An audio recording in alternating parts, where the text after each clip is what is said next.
Hello, this is Philip at thebest3d.com, and I wanted to explore a little bit a question that somebody asked about artist guides. Actually, that person did not write or ask about artist guides. It was specifically perspective guides, and I thought it would be an interesting theme or topic to explore to see how to create your own, right? How to create something like these perspective projected lines and then use them as guides to paint or to draw relative to that. So essentially, what you see here is a 3D view, and what I wanted to do is explore how to get to that point. So let's step back. Let's go back. The idea is to have something perhaps not just artist guides. Okay, so we have, for instance, we have those things here on the right side. You might see the color swatches, you might see the compact color there. So there's a variety of color selection tools here. If you scroll down, you can also see a few other things, the layers, the information panel, and let's go minimize some of these. And then there is also at the bottom here, there's the grids. So there's two categories of grids. There's actually three. There's the rulers that you see here. You can see the rulers, kind of a grid system. Let's turn that off. There are visible grids, and you can zoom in here. I'm using the Control and Shift key with the right button to zoom in. You can adjust the spacing horizontally and vertically. Let's give it about the same. Maybe one notch up. There you go. 84 by 84.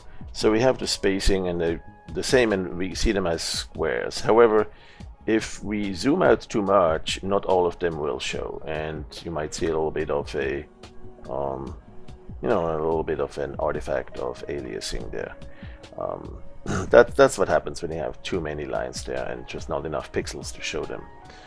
What you could do though is step to another level, which is called the artist guides. So the artist guide is where you see also a kind of a horizontal and vertical grid, but in addition to that, the diagonal.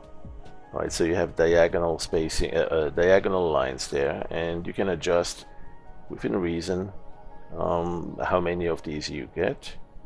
Maybe you want 4. Let's see here, something like that. So again, as an artist guide, why do we do that? Well, simply so that we have a guide, so the artist can have some lines that they can see, and then when they start painting on them, they may serve the purpose of guiding you. In this case, it's kind of an orthographic projection perhaps, and you can start drawing things relative to those lines.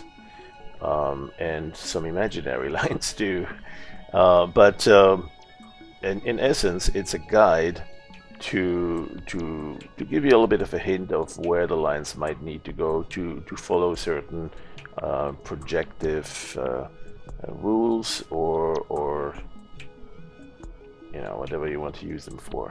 So here I'm gonna go do a couple of more dabbles like so. Alright, so this is not a perspective view really, it's more of an orthographic set of lines, and you might want to actually have really a set of perspective lines. So a perspective guide, well, you know how the old saying goes, if you want it done right, you've got to do it yourself. And true to that, I'm going to show you here. Let's go disable the artist guides. And simply what I've done is I've drawn some lines here of a regular grid, and then I want to show you how to turn this into a perspective view in a couple of different ways. So again, the way that I did this, I started from scratch and I went to render, filter, render grid. Where is it? There. There's a couple of other ways to get to something similar. Brick texture could also work. You essentially set the spacing and then reduce the size of the brick mortar, and that gives you a little bit of a pattern there too that you could use in a nice perspective view. Let's go, however, stay with the grid. Let's go here to render grid. All right, and so you can set the spacing here. And one thing I recommend is you see if you can find a spacing that makes it not show sort of a partial set of lines, but really kind of go contiguous, as if it's like going to tile really nicely. So I don't know if we actually can with my current dimensions. Let's give it a little bit more on the thickness.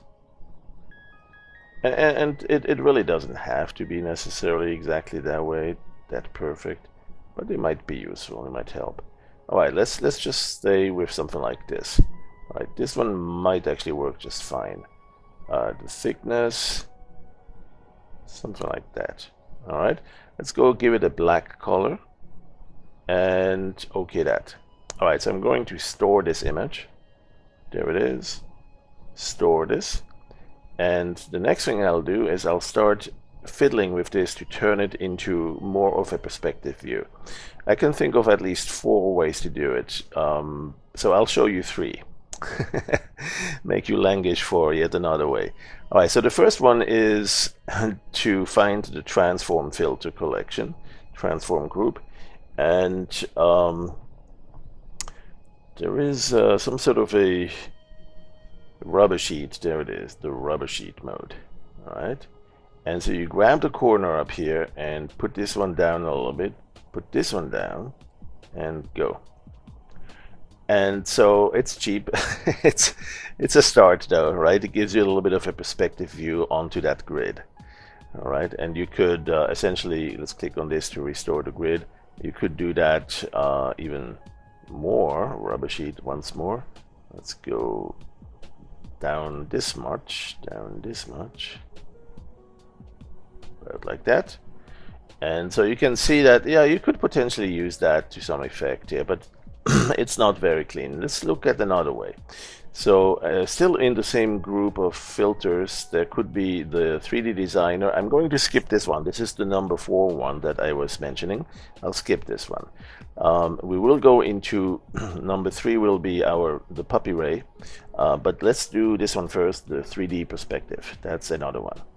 All right, so with the 3D perspective, you can adjust a plane in which this image is mapped, and so you can give it a nice 3D perspective appearance up to a certain level. All right, and you cannot rotate it you cannot look to the left or to the right, but you can swing it like this.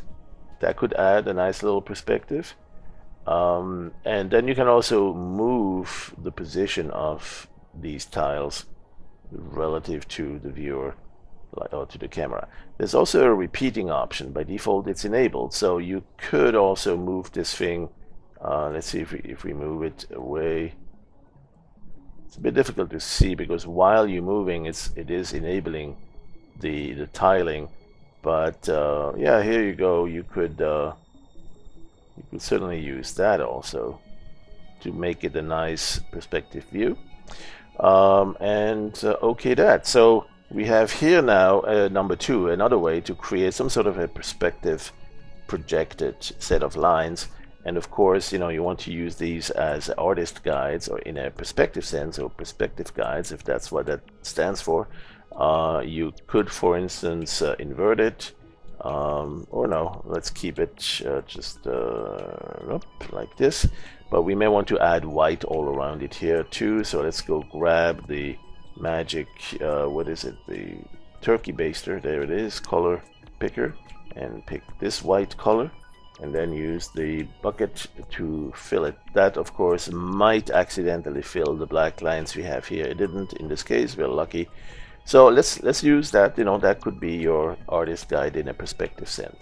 Now let's go to the really nice elaborate way. So I'm going to restore that grid, and I'm going to render puppy ray. And I'm going to do that twice. The first time just straight into the ray tracer, and there we are. So with puppy ray, as you know, you have a ray tracer that uses the image that we just saw as an elevation map, and maybe we'll go to a little bit higher quality, and you can see also or maybe not quite yet. You can reduce the position of the light source. You can move the light source around. You might not want any light source. Let's bring down the intensity of the light source so it's totally gone. But then you say, well, wait, that's too dark. So you can increase the sky lighting or the illumination level of the global illumination. All right, so that's an interesting way. You can also adjust the amount of depth, the extrusion.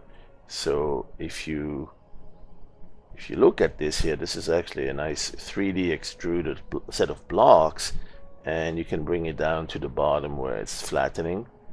You can also do that here from the More option. All right. There it is. It's a bit sensitive. It's going really fast.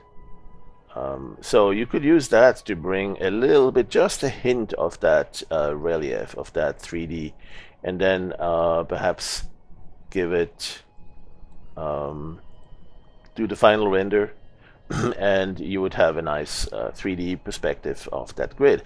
And one thing that's really nice about this is that it's actually tiling it to infinity, or all the way to where the fog is taking over and making it disappear. So that's why I like this method. It will give you lines that will not be limited to just that initial one grid or one block, but it will be tiling it in a very far distance. And the other thing too is that you can change the direction in which you're looking. So it doesn't have to be this perfect lineup like this. You could, for instance, go, let's give it a little bit extrusion here, just to see this better. You could change the camera direction. This here will let you view in a look in a different direction. All right. So now you could do this. Now maybe you don't care for the sky, and the skies you could give a different appearance, and you could actually also just keep it white. So let's see how to do that. Let's store this one.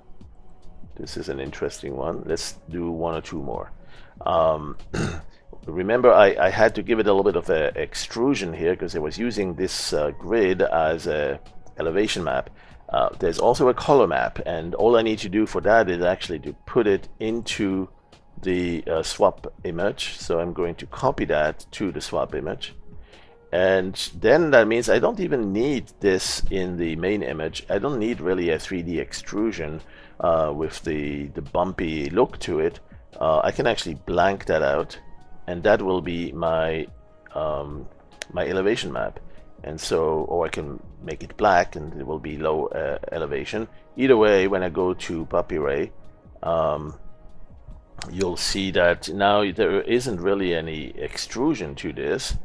You don't see a 3D appearance to that in terms of the depth or the elevation map, but you still have the colors, the color map attached to it, and that's what allows you to see the grids like this. All right, so that's another way to just make it so.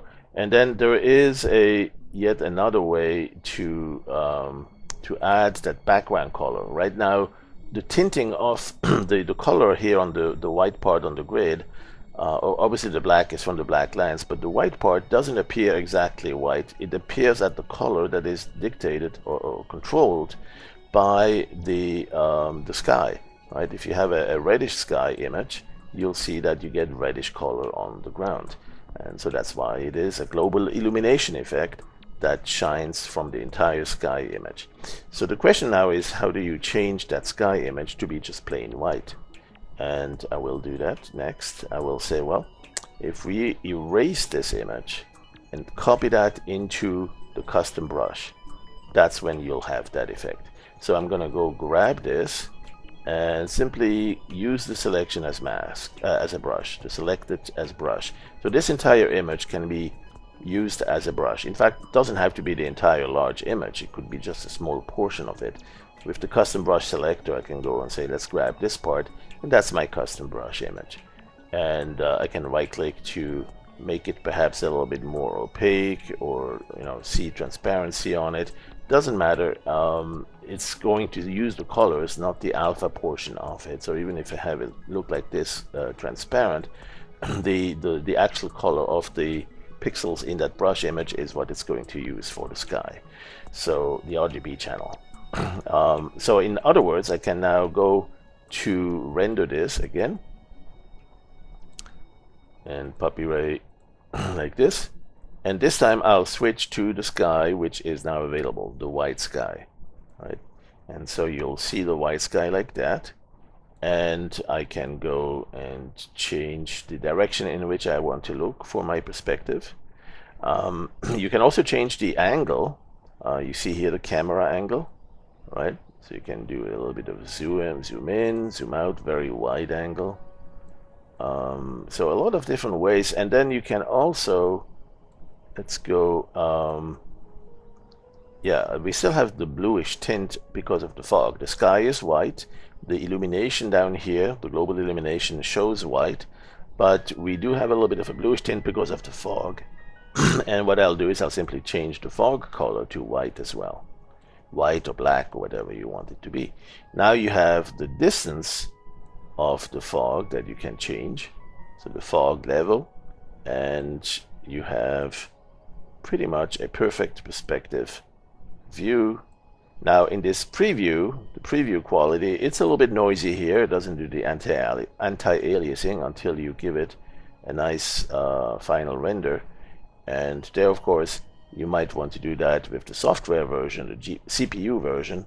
The GPU might be a little bit temperamental, depending on the quality of your GPU and how fast it goes and that sort of things. So let's give it a try here. I'm just going to do a final render, and hopefully that's going to be good. Now sometimes you want actually this grid at the top, and that you could easily do simply by rotating the camera here, tilting it like this. But sometimes you don't want it only at the top. Sometimes you want to have kind of a view where you see this at the top and at the bottom. And so one thing that you could do is actually, let's say something like this, and then mirror that at the same time. So let's bring it to the top, because when we mirror it in a vertical way, it's mirroring it from the top down to the bottom. The top half is the prevailing one. So I'm going to OK that, and then mirror that to vertical. There you go. Now we have them both.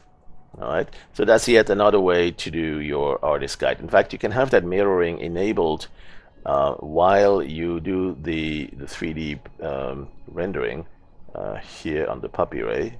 Let's go like this. So here it's doing the the rendering on the fly, and let's see if I have. If I go and rotate this, so you have you have some very non-linear worlds that you're dealing with when you do this. Be careful about that. But that can be interesting too, and it's yet another perspective on perspective guides. Oh, that was a bad pun. Anyway,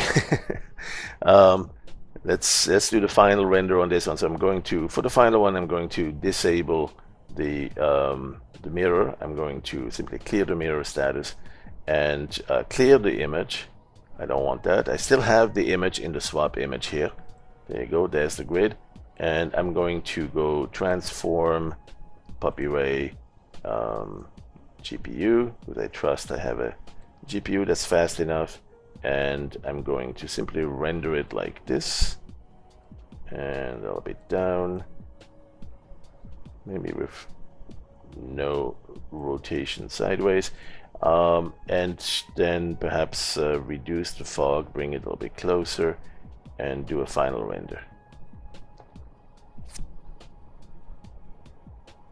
And there it is. And so now I have my artist guides, which of course first thing I'll do is I'll store this. I'll maybe save it as an image somewhere, and I could use that now to draw relative to this. Right. So for instance, you could copy that to the swap image, or you could load it into a layer and then start painting on another layer. One thing I'll do, for instance, is copy that to the swap image, and then I'll clear this, but I know the image is still in the swap image, and I can go and blend the two together, enable the layer mixing, or enable main and swap image mixing. So both of them are visible at the same time. Now you cannot reduce the intensity of it when you do it that way. So another, perhaps a better way, would be to actually load it into its own layer. Let's see, here are the layers.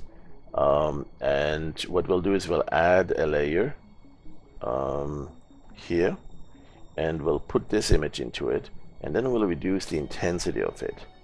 Right, so with that you can actually reduce how much of that gray pattern you see. And the layer down below is maybe where you want to paint. Right, so here we will say, for instance, if we want to put a little tuft of grass on each of those, let's go to the particle brushes. Let's go particle brushes here. Let's go to draw some baddie grass. Let's load some baddie grass like this, and draw one little brush here, another one here, another one here, another one here. Of course, we might need to make them shorter or bigger depending on how far they are. Right? So we need to adjust those. That's a different story. In fact, I'm going to undo all this and say, for instance, let's use a different type of grass. What do we have down here somewhere? We had eyelashes, weeds. Let's see what the weeds look like. Yeah, there you go. That was more what I had in mind. So we can put some big weeds around here, and then medium-sized weeds, simply by how long we keep them here. And so you now use these guides as this perspective guide as a reference, right? To indicate where, and there might be some more down here somewhere. There you go. And then when you hide the guide, all you have is your actual painting. Alright, so that sums it up for perhaps how to create your own, how to make your own perspective guide, because really sometimes that's the best way to do it. Is not to depend on a feature that's already in the software, but to make your own. And there are a few others. If you are the mathematically inclined, or if you're a programmer, you'll want to try the Lua scripting capability. We do have some Lua scripting in the system here too. And the Dog Lua Edit is the editor that allows you to write your own scripts, and that could do all sorts of stuff too. Of course, you have to know the math of the perspective projection if you want to get to that point. There are other ways to put perspective into this entire rendering process. One that I will not explore here today, but you certainly guess it. It's the 3D Designer. And there are a few, perhaps others, hidden here or there. I don't know, perhaps under the stylized there is a lighting tool. Yeah, that's not really a perspective tool. It takes whatever image you have and adds some lighting to that. So it does have a 3D something to it, and you get some interesting lighting effects to that, but it's not exactly the same thing. It doesn't do the perspective distortion, it just adds that lighting to it. Alright, well, thanks for watching, and have fun howling and waffling with Project Dogwaffle.